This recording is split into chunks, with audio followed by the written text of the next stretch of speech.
I think guests can tell within about 5 minutes whether a hotel or casino has healthy culture.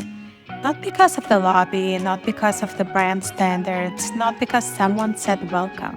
They feel it in the energy. They feel it in how employees interact with each other, how naturally service happens.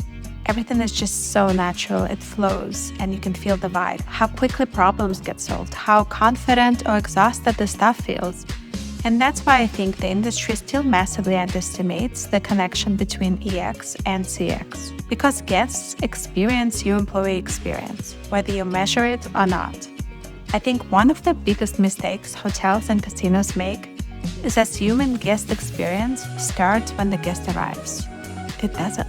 Guest experience starts backstage. It starts in the employee entrance, in pre-shift meetings, in staffing levels, and communication, and whether the team actually feels supported, or if they're just surviving the day. And you can always tell. Guests are incredibly emotionally intuitive. They know when service is authentic, and they definitely know when employees are exhausted, frustrated, unsupported, or disconnected. The interesting part is most organizations still treat CX and AX like two separate initiatives. We see this all the time. Two separate dashboards, two separate teams, two separate conversations. AX is often an HR issue, but the guest experiences them as one thing.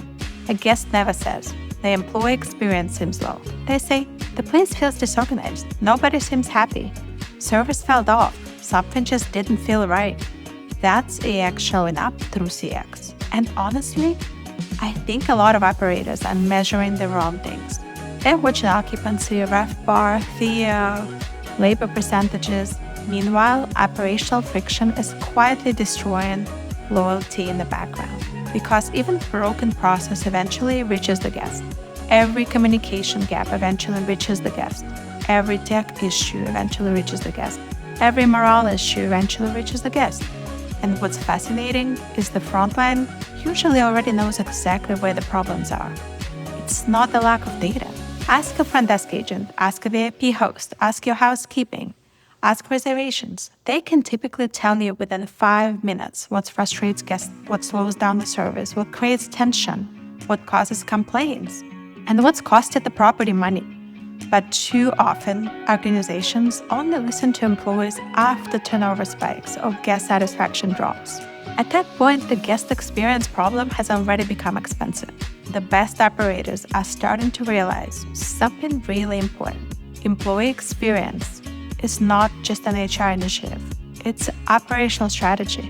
Because when employees feel supported, informed, and empowered, and connected to the operation, service gets faster, recovery gets better, upsells happen more naturally, and communication improves. Guests spend more, guests return more frequently. And funny enough, the properties that create the best guest experience are usually the ones where employees feel the best backstage. Not perfect, just supported. Because guests can feel the difference almost immediately. And honestly, that's probably the clearest signal of operational health there is.